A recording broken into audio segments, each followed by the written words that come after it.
அரவக்குறிச்சி உள்ளிட்ட 4 தொகுதி இடைத்தேர்தல்களில் திமுகவை வீழ்த்துவதன் மூலம் அக்கட்சித் தலைவர் மு.க.ஸ்டாலினை பலவீனப்படுத்தும் முயற்சியில் நாம் தமிழர் கட்சியின் தலைமை ஒருங்கிணைப்பாளர் சீமான், மக்கள் நீதி மய்ய கட்சியின் தலைவர் கமல்ஹாசன் மற்றும் மு.க.அழகிரி ஆகியோர் ஓரணியாக களமிறங்கி இருப்பதாக கூறப்படுகிறது. லோக்சபா தேர்தல் தொடர்பான வியூகங்களில் மு.க.ஸ்டாலின் மெகா கூட்டணி அமைத்தது அவரது தலைமைத்துவத்தை வெளிப்படுத்தியது. ஸ்டாலினின் இந்த முயற்சியை தோற்கடிக்கும் வகையில்தான் எதிர்க்கட்சிகள் வாக்குகளை சிதறடிக்கக்கூடிய சக்திகள் படு தீவிரமாக களமிறக்கப்பட்டன. குறிப்பாக கமல்ஹாசன், தினகரன் 2 பேருமே திமுகவுக்கான வாக்குகள் ஒட்டுமொத்தமாக சேர்ந்துவிடக் கூடாது என்பதற்காகவே களத்தில் இருந்தனர். இவர்களுடன் அரசியலை விட்டு ஒதுங்கியிருப்பதாக சொல்லிக்கொள்ளும் மு.க.அழகிரியும் திரைமறைவில் கைகோர்த்தார்.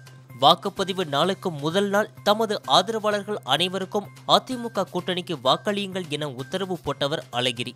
இதனால் அழகிரி ஆதரவாளர்கள் அப்படியே அதிமுக அணிக்கே வாக்களித்தனர். தற்போது அரவக்குறிச்சி உள்ளிட்ட 4 தொகுதிகளுக்கான இடைத்தேர்தல்கள் சூடுபிடித்துள்ளது. இந்த 4 தொகுதிகளில் அரவக்குறிச்சியை தவிர 3 தொகுதிகளில் வெல்வது கடினம் என்றே கூறப்படுகிறது. இருப்பினும் திமுகவிற்கு வென்றுவிடுவதற்கு ஒரு துளியும் வாய்ப்பை கொடுத்துவிடக் கூடாது என்பதில் எதிர்க்கட்சிகள் கவனமாக உள்ளது. குறிப்பாக சீமான், கமல்ஹாசன், மு.க.அழகிரி 3 பேரும் திமுகவிற்கு எதிராக ஸ்டாலினை பலவீனப்படுத்தி ஆக வேண்டும் என கங்கணம் கட்டிக்கொண்டு இடைத்தேர்தல் களத்தில் திரைமறைவு முயற்சிகளை மேற்கொண்டு வருகின்றனர்.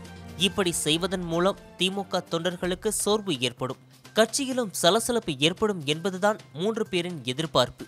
இந்த மூவர் அணியின் வியூகத்தை மு.க.ஸ்டாலின் வெல்வாரா என்பது விரைவில் தெரிந்துவிடும்.